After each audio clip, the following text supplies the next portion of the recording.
អាមេរិកបានបើកការវាយប្រហារទៅលើប្រទេសវេណេស៊ុយឡាស្រោចតែម្ដងតគ្នារយៈពេល1ម៉ោង2ម៉ោងមុននេះបន្តិចនឹងតគ្នាភៅសបល់មែនតើដែលខ្ញុំបានចេញរឿងលោកយាយបាបាវ៉ាន់កានៅរឿង Simpson មួយថ្ងៃពីរថ្ងៃមុននេះថានឹងមានសង្គ្រាមលោកលើកទី3ហើយម្យ៉ាងទៀតនោះ Simpson បាននិយាយថាអាមេរិកនឹងធ្វើសង្គ្រាមជាមួយចិនតែឥឡូវទៅចេញវេណេស៊ុយឡាអីអូយតគ្នាឈុតមែនតើហ្មងតគ្នាខ្ញុំភៅសបល់ខ្លាំងមកឥឡូវហ្នឹងបើកឆាកដើមឆ្នាំហ្មងតគ្នាបើកឆាកសង្គ្រាមដើមឆ្នាំតែម្ដងតគ្នាឥឡូវនេះវេណេស៊ុយឡារងការខ្ទេចខ្ទីធំមែនតើតគ្នាមើលទៅវីដេអូនៅ background ខ្ញុំនេះគឺវីដេអូចេញពី BBC News តគ្នាបន្តែខ្ញុំដាក់បញ្ជាខ្លាចជាប់ copyright តគ្នាអូយតគ្នាអូយទំយន្តហោះទម្លាក់គ្រាប់ស្រោចតែម្ដងហើយអត់មានការប្រកាសអាសន្នឲ្យប្រជាជនជំនះមុនទេគឺមកយកតែម្ដងតគ្នាសរ៉ៃលោតពេញទីក្រុងតគ្នាហើយការវាប្រហារហ្នឹងមានព័ត៌មានលេចលឺថាដោយសារវេណេស៊ុយឡាហ្នឹងចាប់ខ្លួនជនជាតិអាមេរិក5 6នាក់ដោយសារចោទប្រកាន់ថារត់ពន្ធគ្រឿងញៀននៅក្នុងប្រទេសវេណេស៊ុយឡាហ្នឹងហើយវេណេស៊ុយឡាហ្នឹងចាប់ទៅធ្វើឲ្យអាមេរិកហ្នឹងមកទម្លាក់គ្រាប់ទៅតគ្នាឥឡូវខ្ញុំអត់ដឹងថាវាមិនដែរណាគេដឹងជួយ comment ប្រាប់នៅក្នុងវីដេអូហ្នឹងផងហើយការវាប្រហារទម្លាក់គ្រាប់ស្រោចដែលយើងមើលឃើញនៅក្នុងវីដេអូហ្នឹងគឺនៅក្នុងទីក្រុងការ៉ាកាសតែម្ដងតគ្នាទីក្រុងហ្នឹងគឺធំដែរនៅក្នុងវេណេស៊ុយឡាហ្នឹង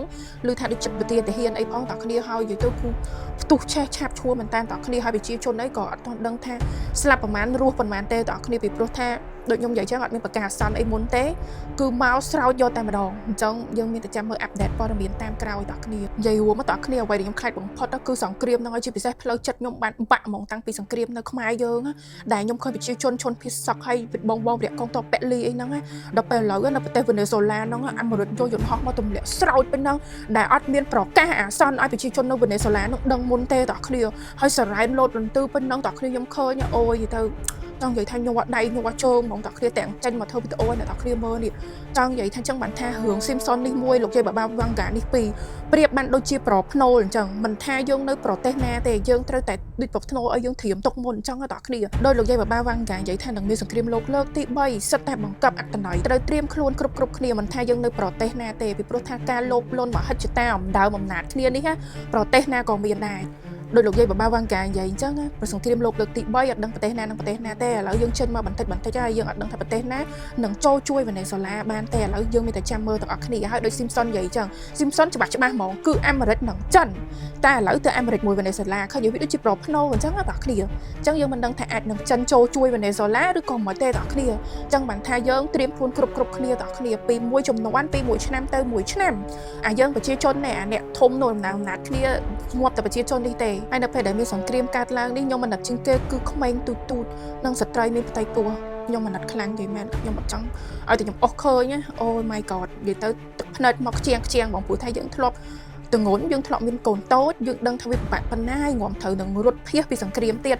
អូយពិបាកខ្លាំងចឹងបានថាតើគ្នាខ្ញុំសុំ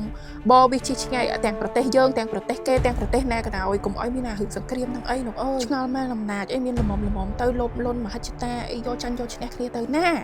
អូចឹងបានថាបានគេនិយាយថាយូរទៅមនុស្សយើងនឹងត្រូវបានព្រះលាងសម្អាតពិភពលោកហ្នឹងហ្មងពីព្រោះថាមហិច្ឆតាចង់ឈ្នះចង់ចាញ់លោភលន់នឹងឯងតែខ្ញុំនិយាយមែនសង្គ្រាមលោកលើកទី3សូមកុំឲ្យមានកើតសូមកុំឲ្យលោកយាយបាបាវ៉ាន់កានិយាយខុសរឿងហ្នឹងមួយចោះ Simpson និយាយខុសរឿងហ្នឹងមួយចោះគាត់ឥឡូវជិនក្បាលមកថ្ងៃ3ខែ1មានរឿងចឹងហើយព្រឺសបល់ខ្លាំងឥឡូវនេះលឺលៀងព័ត៌មានថារុស្ស៊ីនឹងអាចចូលជួយវេណេស៊ុយឡាបើរុស្ស៊ីចូលជួយវេណេស៊ុយឡាប៉ះមួយអាមេរិកហ្នឹងខ្ចប់ហើយមែនអូយធ្ងន់កខ្លាំងតែសូមកុំឲ្យកើតមាន